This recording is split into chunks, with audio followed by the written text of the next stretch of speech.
My name is Humza Sohail, but you guys can call me the funniest motherfucker in here right now. Psych. I don't know. I got really aggressive, and it's just because I'm nervous. So I'm sorry for that.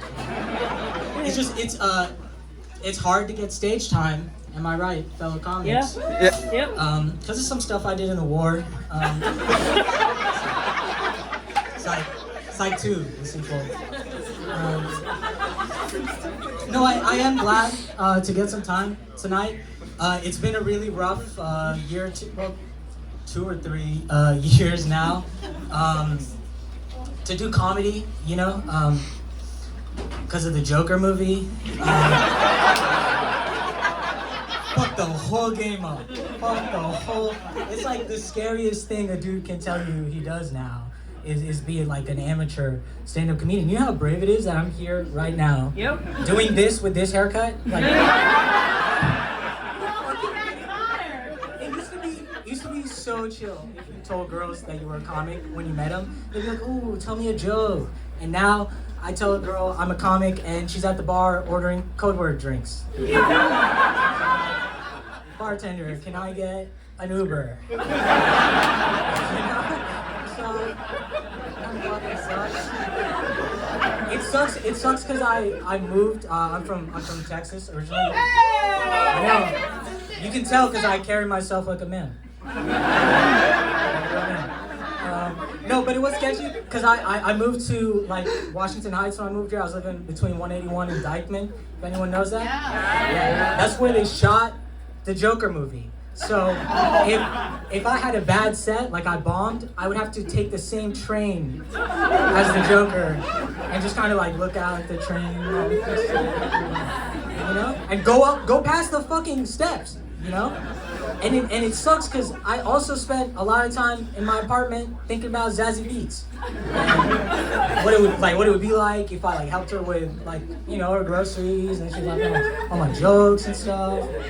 You know, so that was tough. But yeah, people say shit, and I pretend not to listen. You know, just like with Kodak Black's music, or the Smiths. It's a diverse crowd. In here, I want to do a joke for a reference for each. Never mind. There's a new Batman movie coming out, which is cool. I'm a fan of Batman from when I was a kid. I'm not like a fucking loser.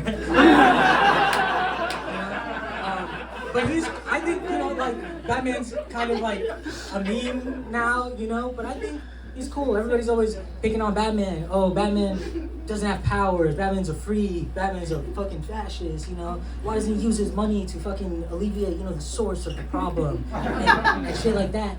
I kind of think he's cool, but.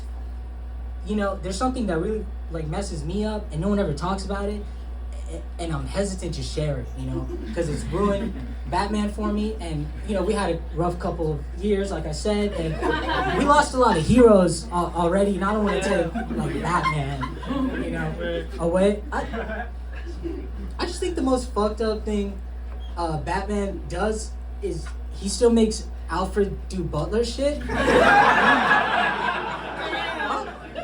The oldest guy I've ever seen. Like,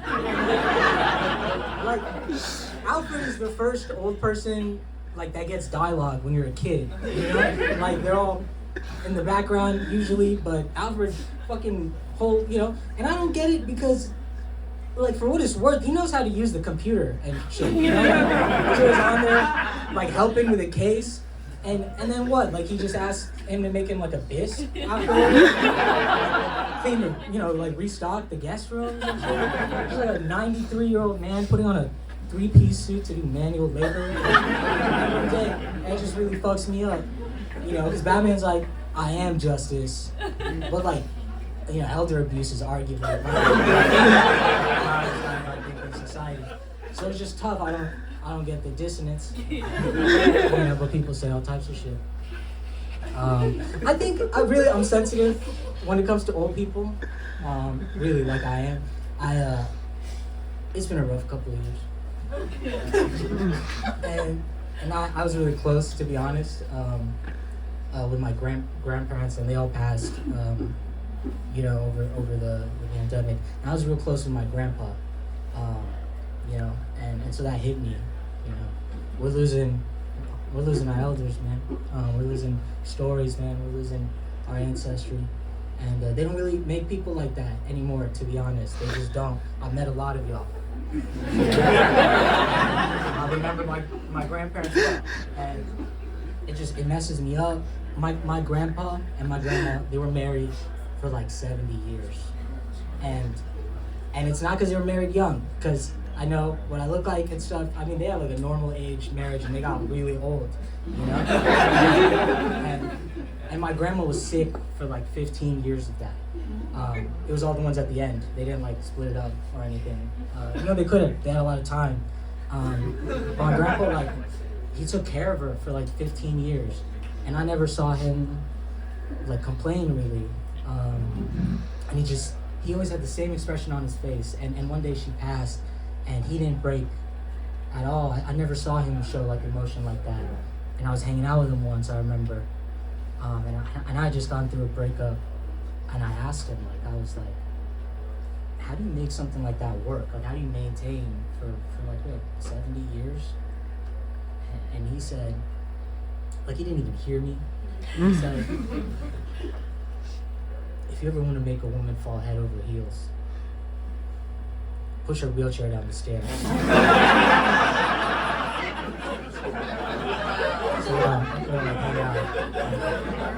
But they don't make dudes like that anymore, so we're safe.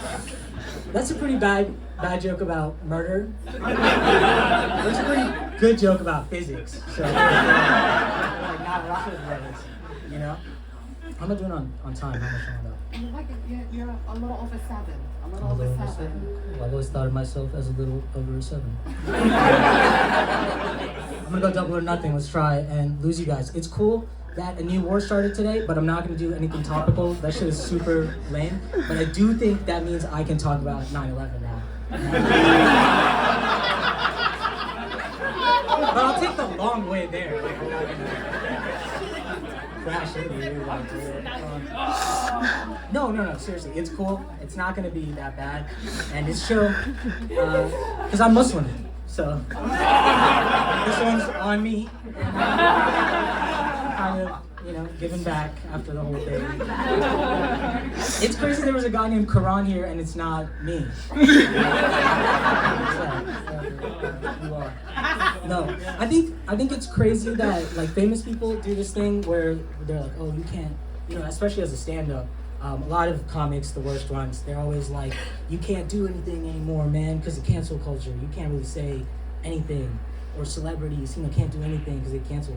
This shit is not true, objectively, I think actually my theory is if you're really, really successful or really, really not, you can say like whatever you want. And if you're in between, then you can get canceled. Like if you work at Monsanto, you can't be saying racial slurs, right? But if you work at Petco, you're allowed to say whatever you want. Celebrities say awful shit all the time. I think the worst is like Mark Wahlberg. You guys know Mark Wahlberg? Marky Mark. Yeah, from Ted. Or Four Brothers. It's a reference for each section. But Mark Wahlberg, he's like, he talks like this. Mark Wahlberg said about 9/11, he said, if I was on the planes that day, let's just say there would have been a whole lot of blood in that cockpit. If I was on the plane, there would have been a whole lot of blood in that cockpit. Which is so fucking stupid.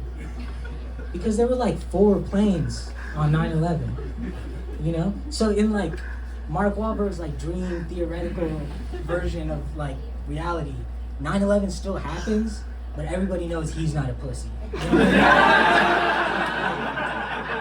Like people are going home to the fucking triage at the night, nighttime was all sooty and dusty, and they're like, yo, this was a harrowing day in American history. But this was like a really good showing for Mark Wahlberg to took it down to like a 75% success rate. It's like crazy, No, I think you know, and I don't mean to offend people, it is New York. I think that's really stupid. That's a really dumb 9/11 fantasy. A really good 9/11 fantasy is mine, which is way sicker. You know, it's like I'm kind of outside and I see the planes coming, and I'm like, hey, pick on someone your own size. I book it, I run up, I get up there, and then I take all three. Shoot it back out, and then everybody loves Muslims, and that's a way better use of dream logic.